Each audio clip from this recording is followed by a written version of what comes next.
दोस्तों, इस बात में कोई भी शक नहीं है कि दुनिया में सबसे ज्यादा अलग प्रकार के जानवर अमेज़न के जंगल में पाए जाते हैं। इसके अंदर जाकर ऐसा लगता है जैसे हम किसी दूसरी दुनिया में आ गए हों। इस वक्त धरती का सबसे ज्यादा घना जंगल अमेज़न ही है। ये बिल्कुल ऐसी स्थिति में है जैसे पूरी दुनिया में लाखों साल पहले जंगल हुआ करते थे। कई लोगों का ये भी मानना है कि अमेज़न के जंगलों की गहराई में आज भी डायनासोर जैसे जीव जिंदा हो सकते हैं। जितना बड़ा और घना अमेज़न का जंगल है वो उतना ही ज्यादा रहस्यमय भी है।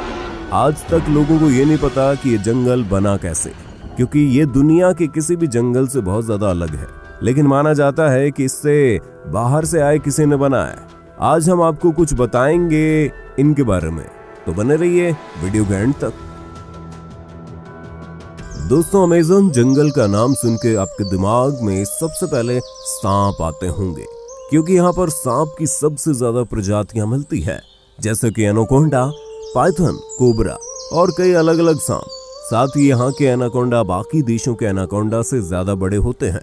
कुछ का मानना है कि अमेज़न के जंगल में प्राचीन वक्त के सांप भी मौजूद हैं, क्योंकि इसका क्लाइमेट और नेचर बिल्कुल वैसा है जैसे लाखों साल पहले धरती का था, और वैसे सपनों को देखे जाने की बात भी होती रहती है।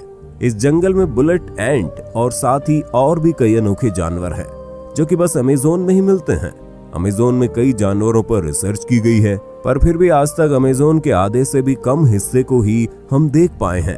अमेज़न का 75% हिस्सा ऐसा है जहां आज तक इंसान पहुंच नहीं पाए, क्योंकि ये बहुत ही ज्यादा घना है और इतने अंदर तक टेक्नोलॉजिकल सामानों को लेकर जाना नामुमकिन है। साथ ही जैसे कि हमने कहा, इसका क्लाइमेट लाखों साल पहले की पृथ्वी जैसा है, तो वैज्ञानिक इसके साथ छेड़छाड़ करके इसे बर्बाद नहीं करना चाहते। अमेज़न में कई आदिवासियों की ट्राइब भी रहती है, और अमेज़न के घने जंगलों में और भी कई ऐसी जनजातियां होती होंगी जिनके बारे में हमें कुछ भी नहीं पता। और अगर टेक्नोलॉजिकल डेवलपमेंट की वजह से अमेज़न जंगल नष्ट हो गया तो दुनिया से कई सारे जीव विलुप्त हो जाएंगे। दोस्तों, आए दिन अमेज़न के बारे में नई और अनोखी बातें पता चलती रहती हैं। यहाँ अक्सर कई एक्सपेरिमेंट्स और रिसर्च चलते रहते हैं। लीड्स यूनिवर्सिटी ने साल 2017 में एक रिसर्च की थी। इसमें पाया गया कि अमेज़न बेसिन जितना कार्बन ग्रहण करता है उतना कहीं नहीं करता, जिसके चलते यहाँ पर कार्बन एम्बिशन बहुत कम है। इसीलिए यहाँ का वातावरण इतना अच्छा है। अगर यहाँ पर टेक्नोलॉजिकल डेवलपमेंट बढ़ गई तो यहाँ पर बहुत ज्यादा कार्बन रिलीज होगा और नेचर के लिए खतरा होगा। वैज्ञानिक कार्लोस नोबर अपने रिसर्च में कहते हैं कि जिस तरीके से अमेज़न के जंगलों को काटा जा रहा है वो दुनिया के सबसे बड़े जंगल से सबसे बड़े सावन क्षेत्र में बदल सकता है। बता दे, सावन क्षेत्र में छोटे छोटे पौधों के साथ घास का जंगल होता है। इससे क्षेत्र की इकोलॉजी भी बदल सकती है। अमेज़न के जंगल 9 देशों से होकर गुजरते हैं। इन जंगलों का करीब 60% ब्राजील, 13% पेरू, 10% कोलंबिया और बाकी का हिस्सा Ecuador, Guana, Venezuela, Bolivia, Suriname और फ्रेंच गुयाना से होकर गुजरता है। बता दे कि पृथ्वी पर जितने जीव हैं उसके 1/3 को एक साथ आप अमेज़न के जंगल में देख सकते हैं। यहाँ 390 अरब पेड़ हैं, जिसमें 16,000 से ज्यादा उनकी प्रजातियां हैं। इतना ही नहीं, यहाँ 400 से ज्यादा आदिवासी जनजातियां भी रहती हैं। इन जनजातियों का बाहरी दुनिया से किसी भी तरह का संबंध नहीं है। दोस्तों, अमेज़न के जंगलों के कीड़ों की काफी चर्चा होती है। माना जाता है कि यहाँ इतने हजार तरह के कीड़े और जंतु मिलते हैं कि उनमें से कुछ ही फीसदी के बारे में अब तक वैज्ञानिकों को पता चला है। यहाँ की बुलेट चींटियां भी बड़ी खतरनाक होती हैं। देखने में छोटी होने वाली इन चींटियों के डंक को जहर की तरह खतरनाक माना जाता है। कहा जाता है इनके काटने पर गोली लगने जितना दर्द होता है। चींटियों के बाद यहाँ की मकड़ियों की चर्चा होती है। यहाँ 3000 से ज्यादा मकड़ियों की प्रजातियां पाई जाती है, जिनमें ज्यादातर जहरीली होती हैं। टैरेंटुला मकड़ी को सबसे खतरनाक माना जाता है। इसके बाल भी इतने खतरनाक होते हैं कि आपकी आंखों में पड़ गए तो शीशे की तरफ उसे फोड़ देंगे। अब इतने कमाल के जानवर बस यहीं रहते हैं, तो इस जगह के बारे में कुछ खास बात तो होगी ही। देखा जाए तो कुछ नहीं, बल्कि बहुत खास बात यह है कि अमेज़न जंगल किस तरीके से बना है। ये जान के आप चौंक जाओगे, क्योंकि आप कह सकते हो कि अमेज़न जंगल जिस तरीके से बना है उसने आधी पृथ्वी को तबाह कर दिया है। दरअसल हाल ही के कुछ स्टडीज में पता चला है कि डायनासोर को मारने वाला एस्टेरॉयड एक नए नियो ट्रॉपिकल जंगल के निर्माण के लिए जिम्मेदार है। ट्रॉपिकल जंगलों का निर्माण एक एस्टेरॉयड के कारण हुआ जो लगभग 66 मिलियन वर्ष पहले पृथ्वी से टकराया था। और इसके बाद क्रेटेशियस मास एक्सटिंक्शन हुआ था जिसने धरती के सारे रुख को बदल दिया, जिस दौरान हमारे धरती पर राज करने वाले करीब 75% जीवों की प्रजातियां पूरी तरह विलुप्त हो गई थी। ये मास एक्सटिंक्शन मुख्य रूप से 2 कारणों की वजह से हुआ, जिसने विशालकाय डायनासोर्स और दूसरे जीवों की लाखों प्रजातियों का खात्मा कर दिया। सबसे पहले आज से तकरीबन 66 मिलियन सालों पहले करीब 15 किलोमीटर विशाल एस्टेरॉयड अचानक हमारी धरती से आ टकराया। इस एस्टेरॉयड के धरती से टकराने के तुरंत बाद ही सैकड़ों किलोमीटर दूर तक आग का गोला फैल गया, जिसने अपने रास्ते में आने वाले जीवों को तुरंत ही राख में बदल दिया। इस टक्कर से समुद्र में कई मीटर ऊंची खतरनाक लहरें उठी, जिन्होंने आधी दुनिया में तबाही मचा दी। इस टक्कर के बाद निकले धूल और राख धीरे धीरे आसमान में फैल गए, जिस कारण हमारी धरती का वायुमंडल कई महीनों तक गैस और डस्ट से पूरी तरह ढक गया, जिसके कारण सूरज से आने वाली प्रकाश की किरणें धरती की सतह पर पहुंचना बंद हो गई। इसी वजह से हमारी धरती का तापमान कई डिग्री सेल्सियस तक गिर गया। अचानक आए इस महाविनाश की वजह से जीव जंतुओं और पौधों की कई प्रजातियां तुरंत नष्ट हो गई। कुछ महीनों बाद धीरे धीरे पृथ्वी के वायुमंडल से गैस और डस्ट साफ हुआ और प्रकाश की किरणें धरती तक पहुंचने लगी। लेकिन उसके बाद ग्रीन हाउस गैसेस जो कि पृथ्वी के वायुमंडल में पहुंच गई थी, उन्होंने पृथ्वी को अचानक बहुत गर्म करना शुरू किया। तापमान में आए इस भयानक उतार चढ़ाव ने उस समय धरती पर मौजूद करीब 75% जीवों और पौधों की प्रजातियों को नष्ट कर दिया।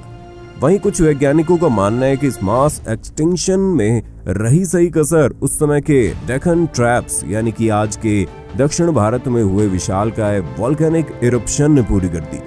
ये वोल्केनिक इरप्शन बेहद ही खतरनाक थे, जिनसे भारी मात्रा में कार्बन डाइऑक्साइड और खतरनाक ग्रीन हाउस गैस निकली, जिन्होंने बचे हुए जीवों को खत्म कर दिया। पर इसी मास एक्सटिंक्शन के बाद मैमल्स और दूसरे जीवों की प्रजातियां अस्तित्व में आई, जिन्होंने कई लाखों सालों के इवोल्यूशन के बाद जाकर हम इंसानों का रूप लिया, जो कि अभी इस वीडियो को देख रहे हैं। और ये उल्कापिंड हमारे जीवन के लिए बहुत ही ज्यादा महत्वपूर्ण था। अगर ये उल्कापिंड नहीं टकराए होते तो आज हम जिंदा नहीं होते। और ये उल्कापिंड ही वो कारण है कि अमेज़न फॉरेस्ट इतना ज्यादा घना है और इसके अंदर कई अनोखे जीव रहते हैं। दरअसल आज जहां अमेज़न जंगल है, वहां पर डायनासोर के समय में बहुत ही ज्यादा बड़े बड़े पेड़ हुआ करते थे, लेकिन कई शाकाहारी डायनासोर थे जो कि इन पेड़ों को खाते थे, जिसके चलते इन पेड़ों को कभी अच्छे तरीके से बढ़ने का मौका ही नहीं मिला, क्योंकि डायनासोर उन पेड़ों को खा जाते थे। लेकिन जब उल्कापिंड गिरा तो डायनासोर पूरे तरीके से विलुप्त हो गए, जिसके बाद इन पेड़ों को खाने वाला कोई भी नहीं था। लेकिन ये जो उल्कापिंड था वो बिल्कुल सटीक अमेज़न जंगल के ऊपर गिरा था, जिसके चलते ये जंगल की हालात पूरे तरीके से गायब हो गई। यहाँ कोई भी जीवन नहीं बचा और साथ ही ये जगह पूरी रेडिएशन से भर गई। ये उल्कापिंड की गर्मी इतनी ज्यादा थी कि उसने हर एक पेड़ पौधों को जला दिया। माना जाता है उसने जमीन पर बहुत ही बड़ा गड्ढा बना दिया था। लेकिन समय के साथ साथ धीरे धीरे वहाँ की स्थिति शांत हुई और वहाँ पर जीवन फिर से पनपने लगा। इस बार उन पेड़ पौधों को उगने से रोकने के लिए कोई भी डायनासोर जैसा जीव नहीं था, जिसके चलते पेड़ पौधे बहुत ही ज्यादा तेजी से बढ़ गए। और आप कह सकते हैं कि जिस रेडिएशन ने इस जगह को तबाह किया, उसने इन पेड़ों को उगने में और ज्यादा मदद की। अमेज़न रेन फॉरेस्ट की जमीन सबसे ज्यादा फर्टिलाइज्ड जमीन मानी जाती है। जो उल्कापिंड धरती पर गिरा था वो करीब 12 किलोमीटर बड़ा होगा। और देखा जाए तो अब के समय में real main Amazon rain forest 12 kilometre area में फैला हुआ है और ये जंगल अपने आसपास के जंगल में काफी ज्यादा अलग दिखता है। अगर आप ऊपर से देखो तो आप क्लियरली बाकी जंगल और अमेज़न रेन फॉरेस्ट के बीच का अंतर देख सकते हो। अमेज़न रेन फॉरेस्ट के अंदर कई ऐसी खास वनस्पतियां और खास तरीके के पेड़ हैं जो कि पूरी दुनिया में और कहीं नहीं मिलते। और अमेज़न रेन फॉरेस्ट के बहुत ही ज्यादा गहराई में क्या है ये कोई नहीं जानता, क्योंकि किसी ने इसे पूरी तरीके से देखा ही नहीं है। हो सकता है उल्कापिंड की वजह से इसके अंदर पूरी एक अलग दुनिया बन गई हो। यहाँ पर पेड़ बाकी किसी भी जंगल से बहुत ज्यादा घने हैं और ये भी कहीं ना कहीं उस उल्कापिंड से जुड़े हैं। आपको ये बात शायद पता होगी, जब भी वोल्केनो फूटता है तो उसके आसपास की सारी जगह लावा की वजह से तबाह हो जाती है, लेकिन उसके कुछ सालों बाद वही लावा नए जीवन की शुरुआत करता है। ये कुदरत का नियम है और हमेशा अंत के बाद आरंभ होता है।